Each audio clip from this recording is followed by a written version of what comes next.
بسم اللہ الرحمن الرحیم الحمد للہ رب العالمین والصلاة والسلام علی سید الانبیاء والمرسلین جزا اللہ عنا سیدنا محمد ما هو اہلہ۔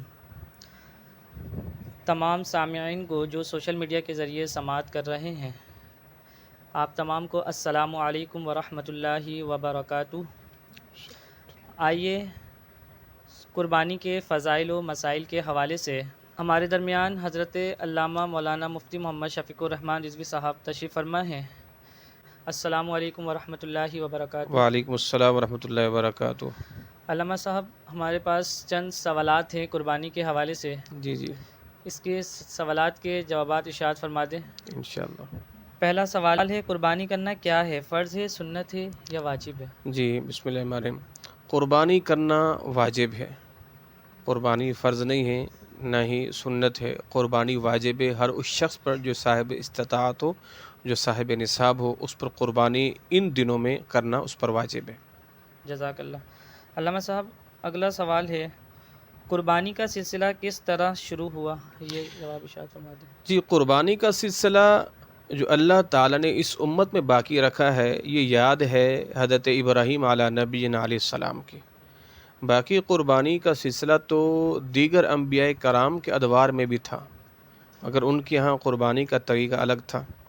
جیسے آپ اگر حابیل اور قابیل کا واقعہ پڑھیں تو ان دونوں نے قربانی دی تھی، اور حابیل کی قربانی کو اللہ نے قبول کیا، آسمان سے آ گئی، اس کو کھا کے چلی گئی۔ تو پہلے قربانیوں کا سلسلہ یوں ہوتا تھا کہ وہ بیچ میدان میں لا کے رکھتے، آسمان سے آ گئی تو اس کو کھا کے چلی جاتی۔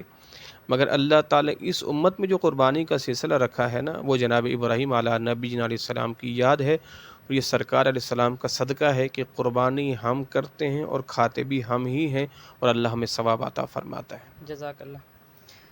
علامہ صاحب، قربانی کس عمر میں واجب ہے؟ جی، قربانی جو ہے جب بچہ بالغ ہو جائے یا بچی بالغہ ہو جائے، جب بچہ بالغ ہو جائے یا بچی بالغہ ہو جائے اور وہ صاحب نصاب ہو، صاحب استطاعت ہو، تو اس پر قربانی جو ہے وہ واجب ہے۔ اگر وہ صاحب نصاب، صاحب استطاعت نہیں ہے، اپنے والد کے یا والدہ کی زیر کفالت ہے، ان کے والد یا والدہ صاحب نصاب ہے، اور اگر ان کی طرف سے قربانی کرنا چاہیں تو بالکل کر سکتے ہیں۔ جزاک اللہ۔ علامہ صاحب، اگر کسی عورت پر قربانی واجب ہو گئی اور اس کا شوہر اس کے نام سے قربانی کر رہا ہے تو یہ ٹھیک ہے یا پھر وہ اپنے پیسے سے ہی کریں گی؟ جی جی، عورت جب صاحب نصاب ہے اور اس کا شوہر اگر اس کی طرف سے قربانی کر رہا ہے تو کوئی حرج نہیں ہے، پر یہ ہے کہ اس اپنی بیوی کو اطلاع کر دے کہ میں تمہاری طرف سے قربانی کر رہا ہوں، تاکہ اس کو بھی یہ رہے کہ جو مجھ پر قربانی واجب تھی وہ میرا شوہر کر رہا ہے، وہاں ادا ہو رہی ہے، تو بالکل ہو جائے گی۔ پر یہ ہے کہ اس کا شوہر اس کی اپنی بیوی کو اطلاع کر دے کہ جو تم پر قربانی واجب ہے وہ میں کر رہا ہوں۔ جزاک اللہ۔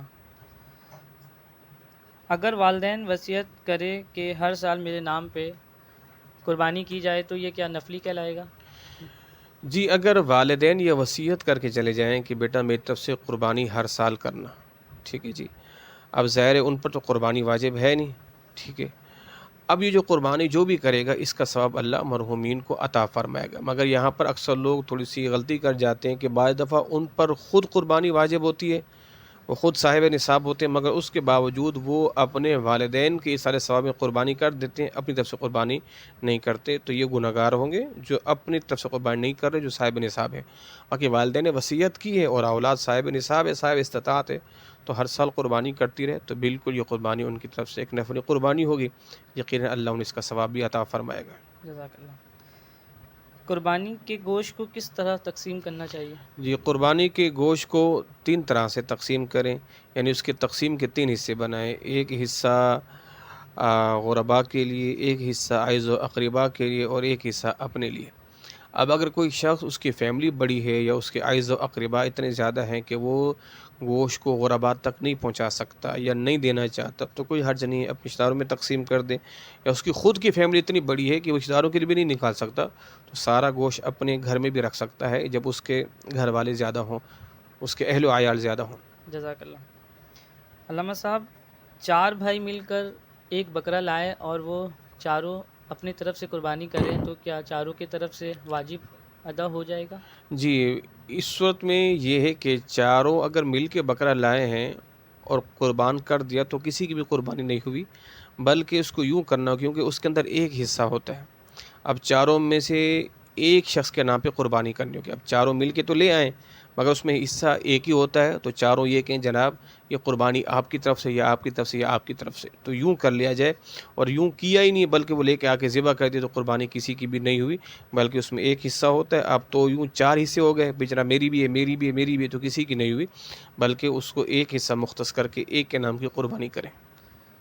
لیکن وہ سب استطاعت رکھتے تھے اور ان کے پاس مالی حیثیت بھی تھی، لیکن وہ جانور مطلب گائے وغیرہ لے کر آتے تو وہ 7 حصہ ہو جاتا، لیکن انہوں نے بکرا لا کر کیا تو یہ یہ بالکل غلط ہے، اس لیے کہ وہ تو بکرا ضائع ہو گیا، یعنی قربانی نہیں ہوئی، اس لیے کہ اس میں سے کسی ایک حصہ تو ہو نہیں سکتا، ہر ایک نے کہا بھی میرا بھی حصہ میرا بھی حصہ میرا بھی حصہ ہے، تو ایسے شخص پر لازم ہے جب صاحب نصاب ہیں صاحب استطاعت ہیں تو بڑا جانور لا کے کرے اور ایک ایک حصہ اپنے نام پہ مختص کر کے پھر اس کو قربان کیا جائے۔ جزاک اللہ۔ علامہ صاحب، قربانی کے 3 دن ہوتے ہیں، تو تیسرے دن کب تک ہم کر سکتے ہیں، اور پہلے دن، دوسرے دن اور تیسرے دن کی کیا فضیلت ہے؟ جی، پہلا دن افضل ہے، پھر اس کے بعد دوسرا پھر تیسرا، یعنی افضلیت پہلے دن میں ہے، اس کے بعد پھر دوسرا دن پھر تیسرا دن، یعنی اب افضلیت کم ہوتی جائے گی مگر ثواب اللہ تعالیٰ برابر عطا فرمائے گا، تو پہلے دن جو ہے وہ زیادہ افضل ہے، پھر دوسرا دن پھر تیسرا دن ہے، اور تیسرے دن غروب آفتاب سے پہلے پہلے تک جو ہے وہ قربانی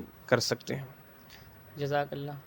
جیسے کہ آپ دیکھ رہے تھے قربانی کے مسائل اور ان کا حل، سوالات و جوابات کا سلسلہ بزم اصلاح معاشرہ کے ساتھ۔ تمام سامعین کو السلام علیکم ورحمۃ اللہ وبرکاتہ۔